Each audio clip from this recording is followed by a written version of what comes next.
और का ये क्वेश्चन एक्चुअली देखने में क्वाड्रेटिक इक्वेशन का लगता है, बट ये क्वेश्चन एक्चुअली इनइक्वालिटी बेस्ड है, ट्राइंगल की इनइक्वालिटी बेस्ड है। तो समटाइम मेंस के जो क्वेश्चंस होते हैं ना, वो आपको रीड करना चाहिए, कामली रीड करो उसको। एक्चुअली आप कामली रीड करोगे तो क्वेश्चंस के पीछे का कुछ कंसेप्ट जो है आपको समझ में आएगा। डायरेक्ट क्वेश्चन जब नहीं होते, जिनमें थोड़ा सा घुमाता है ना, तो वो क्वेश्चन प्रॉब्लम करता है थोड़ा सा समझने में ना। तो उसका अब उसका अप्रोच क्या होगा, वो थोड़ा प्रॉब्लम करता है। इस क्वेश्चन में ऐसा ही कुछ है। तो सबसे पहली बात इसमें, आपको जो क्वाड्रेटिक इक्वेशन ये गिवन है, उस क्वाड्रेटिक इक्वेशन पे आप अच्छे से नजर डालोगे अगर, तो देखो इसमें कुछ ज्यादा समझ नहीं आ रहा, क्योंकि इसमें रूट के बारे में नहीं बोला कि रूट कैसा है, रियल है कैसा है, कुछ नहीं। बस एक कंडीशन बोला कि इस क्वाड्रेटिक इक्वेशन में जो ये एक्स आपने लिखा, मीन्स रूट जो आएंगे इसके, वो इस कंडीशन को सेटिस्फाई करता है। इसका मतलब ये है कि the set of all possible values of x is in the interval this one. यानी कि जो भी एक्स की पॉसिबल वैल्यूज उस इक्वेशन को सेटिस्फाई करेगी, वो इस इंटरवल में लाई करती है। तो इस केस में हमें फाइंड आउट करना है 12 times of alpha square plus beta square की वैल्यू। और एक बात दे रखा है कि ए बी सी की जो टर्म्स हैं, ये तीनों के तीनों हैं लेंथ ऑफ ए ट्राइंगल। इसका मतलब ये तो श्योर है हम कि A B C is a positive quantity, क्योंकि ये लेंथ है, इसके ट्राइंगल के लेंथ हैं। तो अगर इतना बात हमें क्लियर है, तो हम पहले स्टार्ट करते हैं गिवन क्वाड्रेटिक इक्वेशन से, राइट है। तो अगर हम क्वाड्रेटिक इक्वेशन से स्टार्ट करें, तो सबसे पहली बात, जो क्वाड्रेटिक गिवन है, तो उसको हम थोड़ा सा ओपन करके अगर लिख दें, तो ओपन करने का मीन्स मैं इसको अंदर मल्टीप्लाई कर रहा हूँ।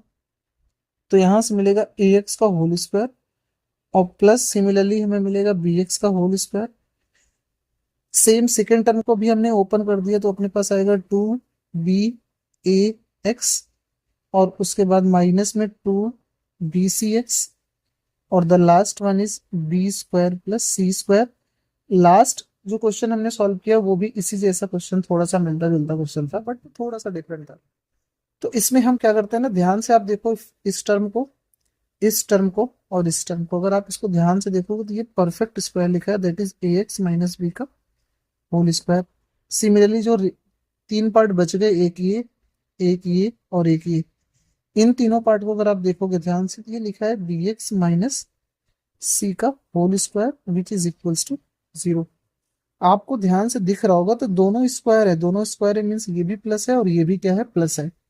तो अगर दोनों प्लस है, तो प्लस प्लस कभी जीरो हो नहीं सकता। इसका मतलब मुझे क्या करना पड़ेगा, ये दोनों टर्म को आपस में एक साथ जीरो होना पड़ेगा, यानी एक्स की हमें कुछ ऐसी वैल्यू रखनी पड़ेगी जिससे ये भी जीरो हो जाए और साथ में ये भी जीरो हो, एक साथ जीरो हो। अगर आप फर्स्ट टर्म से बात करो, तो एक्स की वैल्यू आएगी बी बाई ए, और सेकेंड टर्म से हमारे पास एक्स की वैल्यू कितनी आएगी, अपने पास सी बाई बी। और हमें मालूम है दोनों को एक साथ अगर जीरो होना है, यानी इन दोनों टर्म को एक साथ अगर जीरो होना है, कि एक साथ जीरो होना ही पड़ेगा, तभी तो वैल्यू जीरो आएगी। तो अगर एक साथ जीरो होना पड़ेगा, तो ये दोनों एक्स की जो वैल्यूज मिले हैं हमारे पास, ये दोनों को आपस में क्या होना पड़ेगा, इक्वल। इन्हें हम बोल सकते हैं एक्स की जो वैल्यू अपने पास आएगी, that is b by a equal to कितना हो जाएगा, सी बाई बी। ये हमारा एक्स की दोनों वैल्यूज आपस में इक्वल है, और यही एक्स की वैल्यू हमको यहाँ पे गिवन है। तो सबसे पहली बात, ये जो एक्स की वैल्यू आई, इसको हमने सपोज कर क्या कर लिया, आर। हम इसको मान लेते हैं क्या, आर। अगर हम यहाँ पे आर सपोज करते हैं, तो अपने पास बी की वैल्यू कितनी मिलेगी, यहाँ b by a equal to r है, तो बी की वैल्यू कितना हो जाएगा, ए आर। तो फर्स्ट पार्ट तो हमें बी का वैल्यू ये मिल गया। सेकंड की बात करें अगर हम, तो सी की वैल्यू, तो सी की वैल्यू यहाँ से बी मल्टीप्लाई हो जाएगा, तो वी आर आएगा। और बी की वैल्यू आपको पता है, तो यहाँ से इसकी वैल्यू क्या आएगी, ए आर स्क्वायर। यानी आपको सी की वैल्यू, बी की वैल्यू ए के टर्म में पता चल गया, और ए तो हमें ऑलरेडी मालूम है ए क्या होगा, राइट है। तो अगर इतनी चीजें हमें क्लियर है, तो अब हम क्या करते हैं, सेकंड पार्ट पे आते हैं। सेकंड पार्ट क्या है क्वेश्चन का, क्योंकि क्वेश्चन में ऑलरेडी हमको क्या गिवन है कि A B c are the length of a triangle.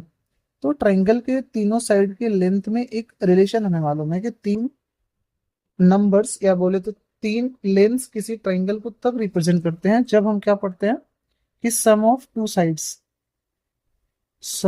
Sides greater than हो थर्ड साइड के। करेक्ट है। अगर ऐसा कंडीशन फॉलो होता है, तो वो तभी ट्राइंगल फॉलो करेगा। तो हम ऐसा बोल सकते हैं ना कि ये हर एक केस में ट्रू होना चाहिए। तो हर एक केस में जब ट्रू होना चाहिए, हम क्या बोलेंगे यहाँ पे कि कोई भी दो साइड अगर हम चूज करते हैं, तो उसके लिए थर्ड साइड से वो क्या आना चाहिए, बड़ा। तो हमने बोला ठीक है, हम यहाँ पे क्या करते हैं, A plus B it should be greater than C. और हमें मालूम है a प्लस बी की वैल्यू ऑलरेडी हमने पढ़ा ए आर, और ग्रेटर देन कितना हो जाएगा अपने पास यहाँ से ए आर स्क्वायर। देखो ए कॉमन करोगे तो ए हमारे पास दोनों तरफ से कैंसिल आउट होगा, तो 1 + r greater than r square. हमने सभी आर को राइट साइड भेजा, तो राइट साइड भेजने के बाद आएगा r square minus r minus one, इस तरफ लेस देन बनेगा, क्योंकि ये फैक्टर्स डायरेक्टली हो नहीं रहा है, राइट है। अगर डायरेक्टली फैक्टराइज नहीं हो रहा है ये, तो हम क्या करते हैं, इसको फैक्टर करने के लिए थोड़ा श्रीधराचार्य का फार्मूला यूज करते हैं, राइट है। इनइक्वालिटी है, तो अगर आप फार्मूला यूज करके अगर वैल्यू फाइंड आउट करना चाहो तो कितना आएगा अपने पास यहाँ से 1 प्लस माइनस, यहाँ पे 1 और माइनस माइनस प्लस 4 हो जाएगा डिवाइड बाई 2। तो अपने पास एक प्लस में और एक माइनस में मिल रहा है, तो अगर हम ट्राइंग इनइक्वालिटी फॉलो करें यहाँ पे, तो एक नंबर अपने पास मिलेगा 1 माइनस √5/2, और अगला नंबर मिला 1 प्लस √5/2। तो प्लस माइनस और प्लस, तो हमारे पास एक आंसर आया यहाँ से लेके यहाँ तक, क्योंकि हमें नेगेटिव चाहिए, राइट है। तो एक आंसर हमें यहाँ से फाइंड आउट हो गया, इसको हम बॉक्स करके रखते हैं। तो अगर हम इसकी बात करें, this is our first answer, right है।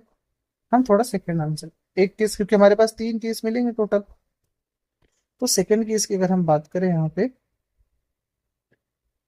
तो सेकेंड केस में आप क्या बोलोगे कि a प्लस बी हमने ले लिया, तो अब हम क्या बोलेंगे, second case is b plus C should be greater than a। तो b की वैल्यू कितनी है अपने पास ए आर, और c की वैल्यू कितनी है हमारे पास A R square, it should be greater than a।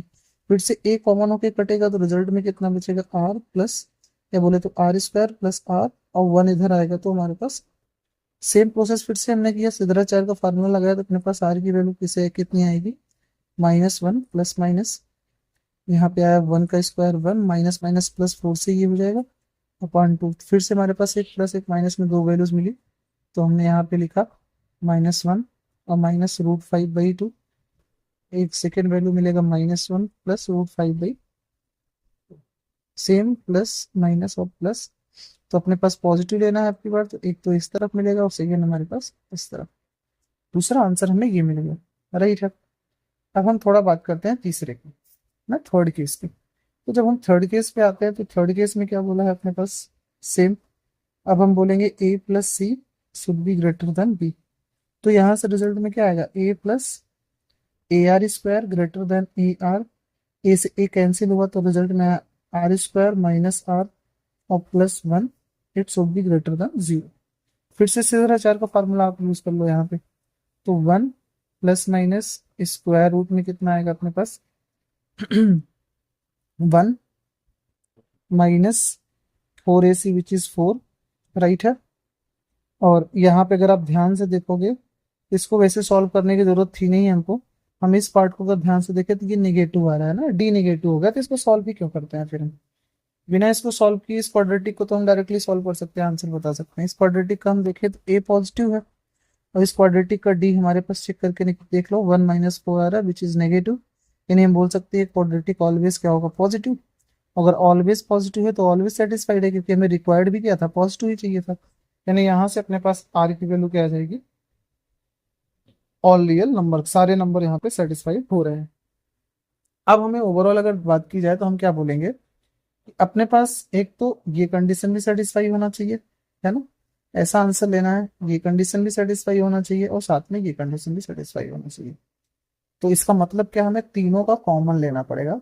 तो पहले डेटा का वैल्यू आप याद रखो, पहले का पार्ट का इतना आंसर है, सेकंड का आंसर ये हमारे पास गिवन है, तो हम तीनों का आंसर एक साथ यहाँ पे बना रहे हैं, ताकि हमारे पास हम कॉमन ले सके। तो हमने तीनों का एक साथ, थर्ड का वैसे बनाने की जरूरत तो है नहीं, थर्ड का क्यों, क्योंकि थर्ड तो ऑल रियल नंबर है, तो कॉमन में तो हमें वहां पे इंक्लूड करने की जरूरत है ही नहीं उसको। तो हमने देखा तो सबसे छोटा नंबर जो था अपने पास विच इज -1 - √5/2, है ना। और इसके बाद अगर हम सेकंड देखेंगे, तो सेकंड नंबर आएगा अपने पास, ऊपर हमने जो लिखा है 1 - √5/, एक तो ये आएगा। थर्ड वन इज -1 + √5/2 आएगा, एंड फोर्थ था अपने पास 1 + √5/, है ना। तो ऊपर वाले अगर हम आंसर को ध्यान से देखें, तो ऊपर वाले आंसर में क्या है अपने पास, ये हमारे पास यहाँ से लेके यहाँ तक है ना, तो हमने ऊपर वाले को ड्रॉ किया, तो अगर ऊपर वाले को आप ड्रॉ करते हो तो ये पार्ट हमारे पास लिया गया है, राइट है। यहाँ से दिस इज ओपन, यहाँ से यहाँ, है ना। और अगर हम इसकी बात करेंगे तो इस पार्ट में अपने पास कितना है कि यहाँ से लेके पूरा इनफाइनाइट तक, और उसके बाद यहाँ से लेके इनफाइनाइट तक। तो अगर हम दोनों में कॉमन मैच कराएं तो कॉमन हमारे पास कहाँ से कहाँ तक मैच हो रहा है, यहाँ से यहाँ तक। यानी जो आर की वैल्यू होगी वो कहाँ से कहाँ तक होगी, इतना होगी, राइट है।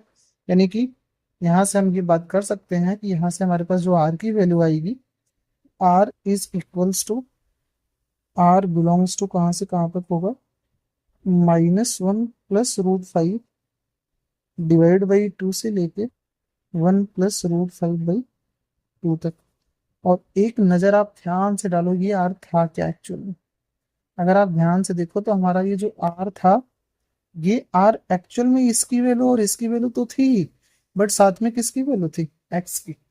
और इसी एक्स की वैल्यू हमको गिवन है ऑलरेडी, उसने क्या दे रखा है, x belongs to alpha to comma beta. यानी हम यहाँ से बोल सकते हैं कि हमारा ये जो एक्स निकल गया है यही क्या निकल गया है, एक्स है। यानी ये वैल्यू किसकी थी अपने पास, ओवरऑल एक्स की। तो यहाँ से बात कर सकते हैं this is our alpha and this is our beta. तो हमें जो वैल्यू पूछा है उसने क्या पूछा है, तो ओवरऑल फाइनली हमें फाइंड आउट करना है यहाँ से क्या, फाइनल जो आंसर है वो चाहिए हमें 12 times of alpha square plus beta square, है ना। तो यहाँ से रिजल्ट कितना आएगा, 12। अल्फा का स्क्वायर करोगे तो आप ध्यान से देखो, 1 + 5 -2√5 आएगा, डिवाइड बाई कितना 4, प्लस बीटा स्क्वायर अगर आप करते हो तो कितना आएगा 1 + 5 और +2√5 डिवाइड बाई 4। आप एलसीएम लोगे तो ये कैंसिल आउट होगा, तो फाइनल आंसर 12 इंटू ये 6 और 6 12 हो गया, डिवाइड बाई 4। तो आंसर आया अपने पास फाइनली 36। तो this is our answer. I hope ये क्वेश्चन अच्छा लगा। इस तरह के क्वेश्चन को सॉल्व करने के लिए अगर कोई भी डाउट होता है आपको तो उसको आप कमेंट कर सकते हो, एंड इस तरह के कंटेंट को फॉलो करने के लिए आप चैनल को सब्सक्राइब कर सकते हो। तब तक के लिए थैंक यू।